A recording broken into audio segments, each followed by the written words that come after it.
we went down, that was when I could feel we were going really deep into dark, dark history.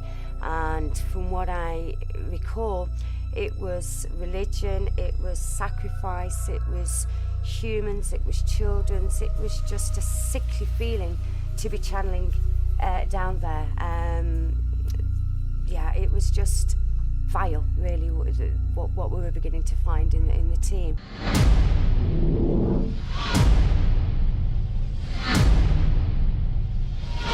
Is there somebody else here?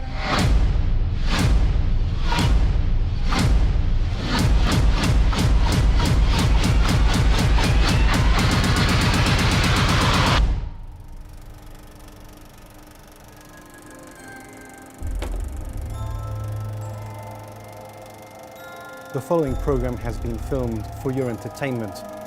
Viewers may find some scenes disturbing.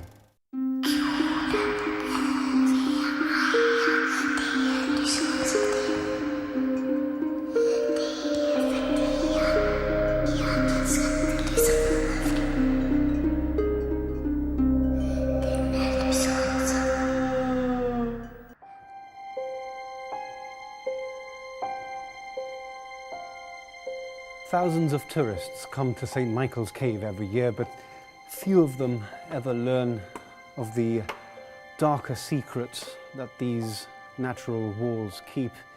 Legends of human sacrifice, terrible duels to the death, and even army soldiers who explored some of the deeper, darker tunnels and were never seen again.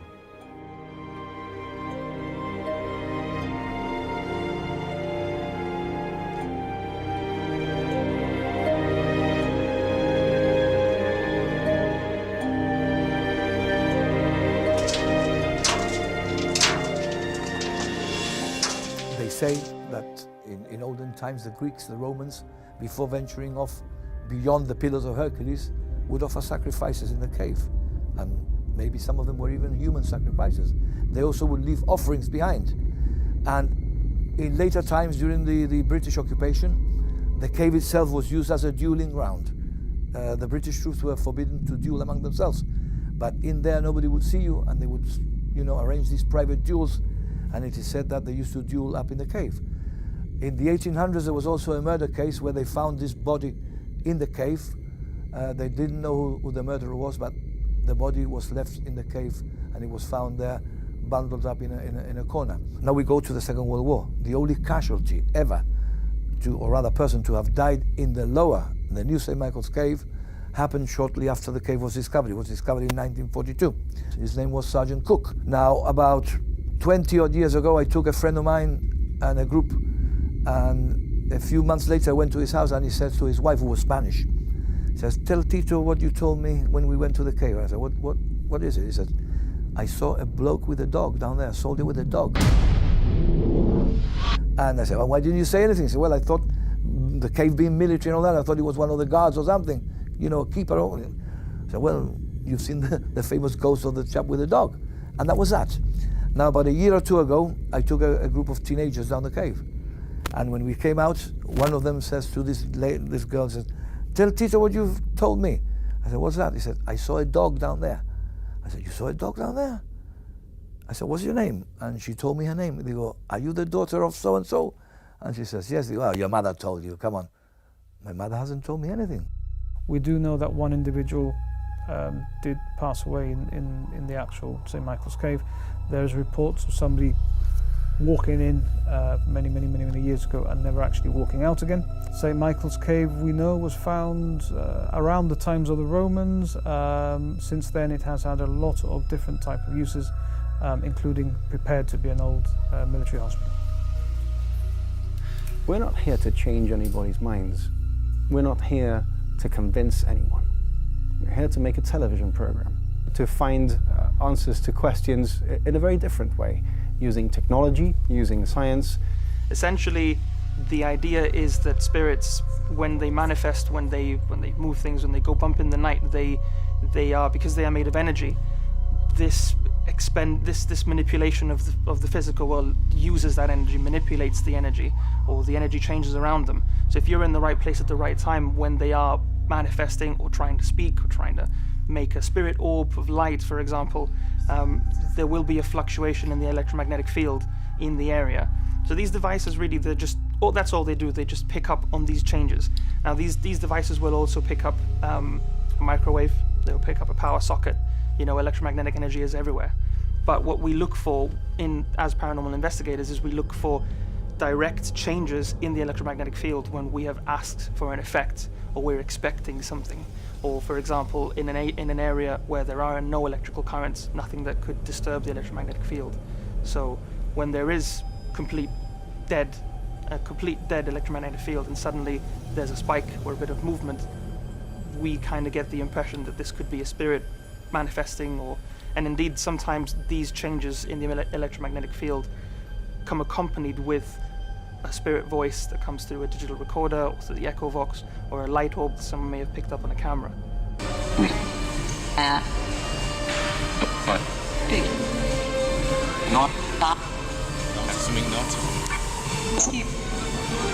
That one was weird. That was... Shut up. All right. And when we first set up, I said to Lee, should we just do a little sort of off-camera, little sort of like test thing for the echo box? And we turned it on, and as soon as we turned the echo box on, even before anything had actually started, we got some interesting voices. And again, some of the crew actually heard these voices, and they were very negative.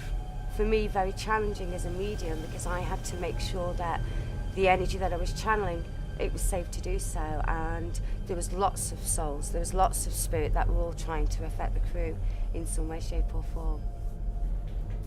Over the centuries, people used to come here to duel. We know that much. To duel? Yeah, because dueling was illegal. There's two people that I could get information and channel fully, but initially what I want to do is just get protection and start how we should. So maybe the guys want to ask questions. We went into Lower St. Michael's Cave, which I'd spotted from the top, and I thought, that's where I want to go. And when we went, that was pretty interesting for me. This is where we began to really, I think, get some solid hits on the echo vox and get the sensations that go through you when a spirit is in the area manifesting and affecting people, and not just Sam, who's quite receptive.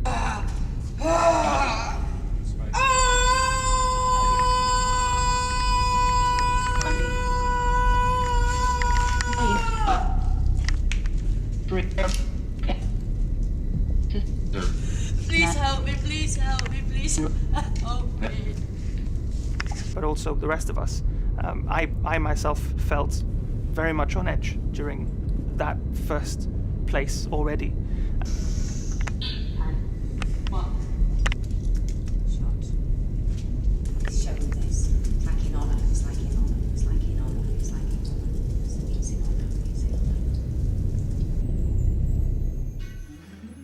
It was meant to be another location, which the arrangements for that collapsed at the very last minute due to health and safety issues. And sometimes I wonder whether these things are meant to be, because St. Michael's Cave didn't disappoint. There was a lot of evidence that suggests that we made some sort of contact with someone from the afterlife. There's a suspicion that at some point in history, Tito was telling me earlier, that Experimentation, I get very strongly. that this area was used as a discard pit for Who the hell? Right, let him out. I need to get them out. He's after Lee. He's after Lee. Lee, will you just go with something about you? Now I'm getting it. Now I'm getting it. Now I'm getting it. Now I'm getting it. Now I'm getting it. Am I able to divulge what I picked up last week with Jonathan? Or would you prefer Yes, of course. to keep that in confidence? No, by all means. Okay, well perhaps you explain to Jonathan what I picked up last week, and then it'll make sense as to why you're feeling what you're feeling, and I'll just look at Well, this was what we spoke about my history in the past, and I mean I've also at one point in my life turned to Wicca and moved away from the Catholic Church. Yeah. I didn't really practice very much, but I got into the religion and identified with it, and it kind of made me feel a little bit freer in my life. But recently I've moved away from that again and gone back to Catholicism with a little more vigor than I did when I was younger, possibly. Perhaps because of what I've experienced over the... Yeah. So the dark, what I picked up last week about the experience that you'd had, the darker energy, should I say, and I don't like to name it good or bad, the darker energy experiences that you've had in your past with Ouija boards and things like that's what I'm picking up here, and that's why spirit at the moment are attracted to that energy vibration, if that makes any sense. So that's what I was picking up here. So yeah, it's certainly what you're feeling, an awful lot of emotion right now in here. I felt, while you were speaking, I got Yeah. quiet, but I had a headache, sort of, and then I felt my glasses just lift a little bit while you were channeling, and then you screamed at me. So yeah. So what can happen is we're in an area of such density and dark, light and dark, but an area of density. Have we right had now, and this any? is what we're all feeling. Have we had any readings on the machines? No, nothing. Nothing It's at very all. difficult here, Jonathan, with the water It's and not the easy. electric sounds. It's not exact. Now, the makeup.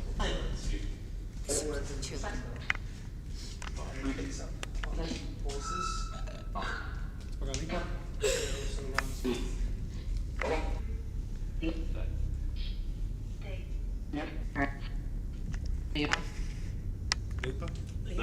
I heard labour.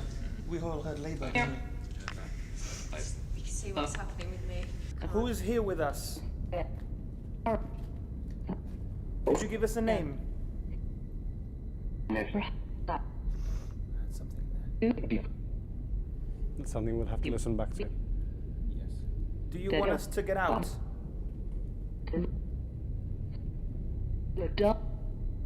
Partner? Butler. I heard butler. I heard partner. Butler. Is your name Butler?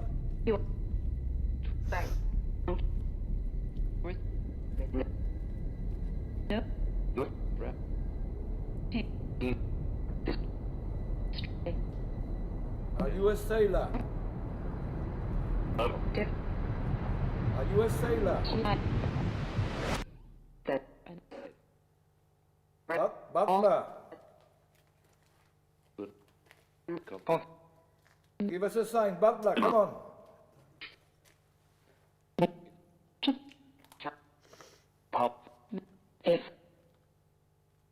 I'm hearing some words, but they're coming out quickly.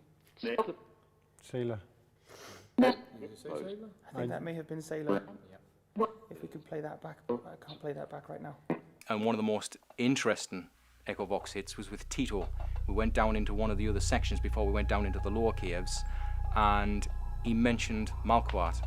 He just sort of said it at random. There was no set thing, and the Echo Box, as soon as he said it, the Echo Box repeated it exactly as he said it.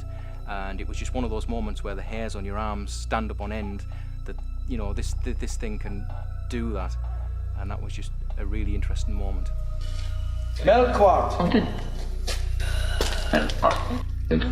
Melquart. I heard it. Repeated. Melcartelia. Melquart was the god of the Phoenicians, and they used to sacrifice their firstborn.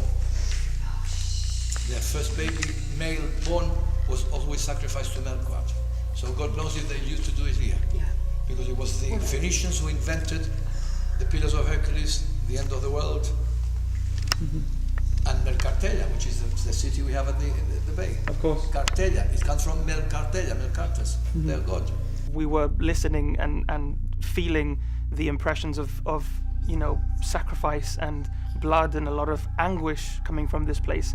And then the word Melquart comes out, which Tito referred to it being an old god, an ancient god, who the firstborn of the tribe would be sacrificed to, the first born male would be sacrificed to. So when we heard that word come through the echo vox out of nowhere, it surprised me to no end.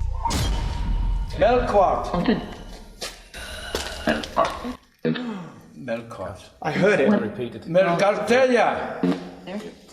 And then it got even worse as we went even further into Lenora's cave itself.